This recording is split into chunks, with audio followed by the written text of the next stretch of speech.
कन्हैया बेलारी जी, अब एक लेग का इलेक्शन, एक फेज की पोलिंग हो चुकी है, दूसरे की तैयारी हो रही है। क्या आपको और आपके रिपोर्टर्स को जमीन पर कौन से मुद्दे प्रभावी लग रहे हैं जिनका फाइनली असर हो रहा है? जमीन पर देखिए 121 जो क्षेत्रों में चुनाव हुआ उसमें जमीन पर बीजेपी के पक्ष में उतना बढ़िया वोटिंग नहीं। चिराग पासवान के इस 121 में 13 क्षेत्रों में उनके पक्ष में बढ़िया वोटिंग नहीं। और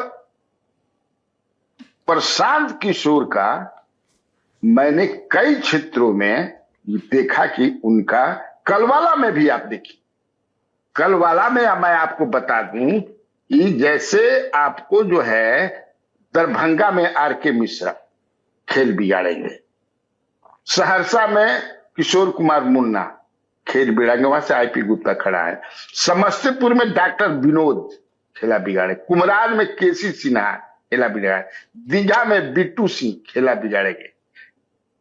ये जनसुराज की मैं बात कर रहा हूं। इसमें मुजफ्फरपुर पूर्णिया भी जोड़ लीजिए। हाँ, वो भी आप जोड़ सकते हो, वहां मैं नहीं वहां भी बिगाड़ेंगे। जोकीहाट वहां मैं जोकीहाट नहीं गया हूं। सुगौली में जो उनके कैंडिडेट हैं, कोई झा है, क्या नाम है उनका, पूरा जो है महागठबंधन के लोग, चूंकि उनका टिकट नॉमिनेशन ही रद्द हो गया, जो वहां से थे, शशि भूषण सिंह क्या नाम था, सारे लोग लगे हुए हैं जनसुराज को जिताने में। हाँ, तो ये नहीं, जोकीहाट में इसलिए कह रहा हूं क्योंकि मैं वहां खुद गया था, तो तस्लीमुद्दीन के जो बड़े बेटे हैं सरफराज, जो कई बार विधायक रहे, तो इस बार सरफराज जनसुराज से हैं और शाहनवाज जो उनके दूसरे भाई हैं वो आरजेडी के टिकट पर मैदान में है। तो वहां पे सरफराज का पलड़ा थोड़ा सा भारी दिखा। हालांकि यहाँ एआईएमआईएम की सीट थी पिछली बार और शाहनवाज पिछली बार एआईएमआईएम की सीट पे जीते थे, तो ये इकलौती सीट है जहां पे वो एक मजबूत फाइट में हमें नजर आए। अब इसमें आपने सुगौली जोड़ा है। सुगौली है, जैसे मैं गया था गया शहर में, धीरेन्द्र अग्रवाल इनके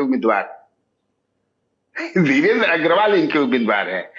टिकारी में भी इनके एक उम्मीदवार है, मैं नाम उनका, हम लोग भी सीट वाइज करेंगे बात, लेकिन ये देखा गया है कि जो भी शहरी इलाके हैं जो भाजपा का मजबूत गढ़ माने जाते हैं, गया, मुजफ्फरपुर, दरभंगा, पूर्णिया, ये सदर की सीटें हैं जो बीजेपी अमूमन जीत लेती है, वहां पे इन सारी सीटों पर भारतीय जनता पार्टी जनसुराज की वजह से मुश्किल में पड़ी हुई, क्योंकि जनसुराज के कैंडिडेट्स की अपनी लोकप्रियता है और ये माना जा रहा है कि उनको जो टिकट मिलेगा उसमें एक बड़ा चंक जो है वो भारतीय जनता पार्टी के परंपरागत वोटर्स का, एनडीए के परंपरागत वोटर्स का होगा। हम राजदीप सरदेसाई जी का रुख कर रहे हैं। राजदीप